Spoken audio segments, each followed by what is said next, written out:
बिस्मिल्लाहिर्रहमानिर्रहीम, इय्याका नअबुदु व इय्याका नस्तईन। मेरे अजीम पाकिस्तानियों, माशाअल्लाह पाकिस्तान का आज़ादी का दिन 14 अगस्त आने वाला है। मेरी तमाम पाकिस्तानियों से एक गुजारिश है कि 13 अगस्त की रात को आपने पूरे पाकिस्तान के हर शहर में भरपूर तरीके से रैली निकालनी है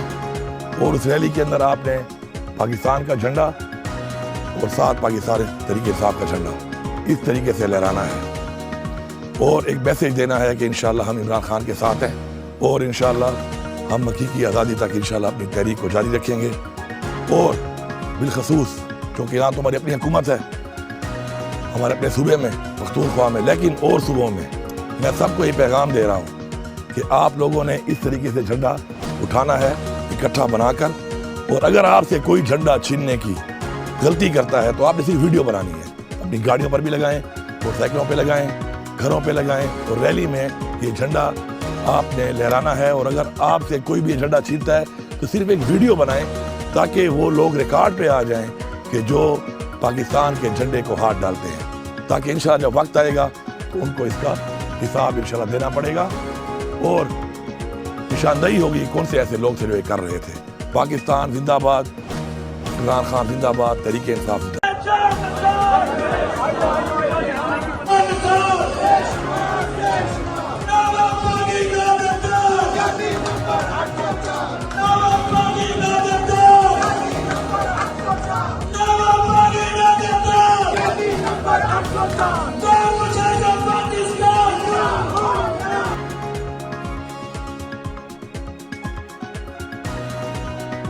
लेकिन ये मैं आपके सामने रखना चाहता हूँ कि खान साहब और बुशरा बीबी साहबा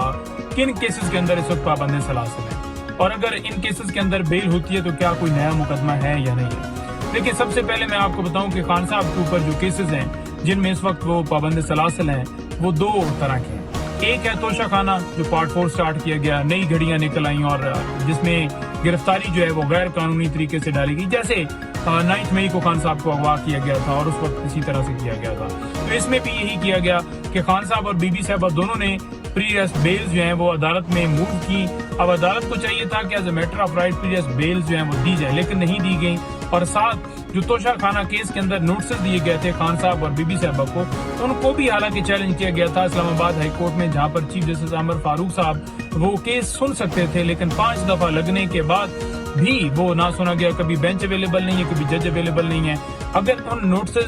जो चैलेंज किए गए थे उन पिटीशंस के ऊपर समाअत की जाती और उन नोटिस को सस्पेंड किया जाता, उनकी गिरफ्तारी को रोका जाता, तो डेफिनेटली तोशा खाना में नहीं हो सकती, क्योंकि पहले तोशा खाना में दोनों की गई, खान साहब और बीबी साहबा की, और इसके बाद 9 मई के केसेस के अंदर खान साहब की गिरफ्तारी जो है वो की गई। अच्छा, मैं बड़ा क्लियर हो गया कि एक खान साहब के ऊपर तोशा खाना केस के अंदर गिरफ्तारी है और बाकी जो 9 मई के केसेस हैं उनमें गिरफ्तारी डाली गई है। इसी तरह बुशरा बीबी साहबा जो है वो इस वक्त सिर्फ और सिर्फ तोशा खाना केस के अंदर उनकी गिरफ्तारी डाली हुई है। अब स्टेटस क्या है? स्टेटस ये है कि जो तोशा खाना केस है उसके अंदर जो है उस गैर कानूनी गिरफ्तारी को जो है वो इस्लामाबाद हाई कोर्ट के अंदर चैलेंज किया हुआ है, जो कि नेक्स्ट वीक के अंदर आमर फारूक से वो केस हट गया, अब नए बेंच बनाया गया है। और उसमें ये है कि एक ये चीज अच्छी है कि कम से कम आमर फारूक साहब नहीं होंगे, कि कम से कम कोई ऐसे जजेस के पास केस जाएगा जो कि इंसाफ फराहम करेंगे, नंबर 1। तो वो गिरफ्तारी को चैलेंज किया गया है। उसमें बेल इसलिए नहीं मूव की गई क्योंकि अभी वो रिमांड चल रहा है, क्योंकि ये 11 रोजा रिमांड मजीद दिया गया था और जो 11 दिन ये मिलाकर पीछे 25 दिन का मिलाकर तो ये कोई बनता है 36 दिन का जो रिमांड मुकम्मल होगा। तो 36 दिन के रिमांड के बाद हो सकता है फिर 4 दिन का दिया जाए और 40 दिन पूरे किए जाए, क्योंकि नैब के अंदर तरमीम इसलिए लाई गई थी कि 40 दिन जो रिमांड है कि खान साहब की जब गिरफ्तारी डाली जाए तो वो पूरा किया जाए। तो अब देखते हैं कि उसके अंदर क्या है। लेकिन दूसरी तरफ अगर इस्लामाबाद हाई कोर्ट के अंदर जो है वो गिरफ्तारी जो है गैर कानूनी डिक्लेयर करते हुए उस की खान साहब की रिहाई के अहकाम जारी किए जाते हैं, उस केस की हद तक ये गिरफ्तारी गैर कानूनी है, क्योंकि खान साहब और बीबी साहबा दोनों की तरफ से ये चैलेंज किया गया। और अगर दोनों की तरफ से वहां पर ये कहा जाता है कि ये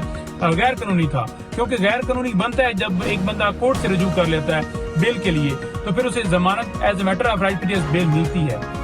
लेकिन नोटिस किए गए और हालांकि नैब ने भी उस वक्त कहा कि ऑन रिकॉर्ड जो है वो हमारे पास कोई वारंट गिरफ्तारी नहीं है, تو اس صورتحال کے اندر جب کورٹ دیکھے گی کہ واقعی جب انہوں نے بھی یہ کہا اور انہوں نے بیلز بھی موو کر دی تھی خان صاحب اور بی بی صاحبہ نے، تو پھر یہ تو گرفتاری کرنی ہی نہیں چاہیے تھی اور یہ غیر قانونی گرفتاری تھی، تو پھر اس کی حد تک جو ہے معاملہ جو ہے وہ ہو سکتا ہے۔ لیکن اس میں صرف یہ ہے کہ خان صاحب اور بی بی صاحبہ وہ دونوں ان کی حد تک اس میں آرڈر اگر آئے تو صرف بی بی صاحبہ وہ ان کی رہائی یقینی ہو سکتی ہے۔ ہاں یہ نہ ہو کہ ایک نیا مقدمہ بنا کر، کیونکہ ان سے تو کوئی اچھے کی امید نہیں ہے نا کہ ایک مقدمے میں بری ہوتا ہے بندہ تو نئے میں اٹھا لیتے ہیں، کسی صورت بھی آپ نے یہ یقین نہیں کرنا کہ کوئی اچھے کی امید ہے ان سے۔ سیکنڈ بات یہ ہے کہ اگر یہاں سے یہ ختم ہوتا ہے تو دوسری طرف 9 مئی کے کیسز بچ جاتے ہیں خان صاحب کی حد تک، کیونکہ بی بی صاحبہ کی حد تک وہاں پر گرفتاری نہیں ڈالی ہے۔ تو 9 مئی کے جو کیسز ہیں ان میں بیل جو ہیں وہ اس وقت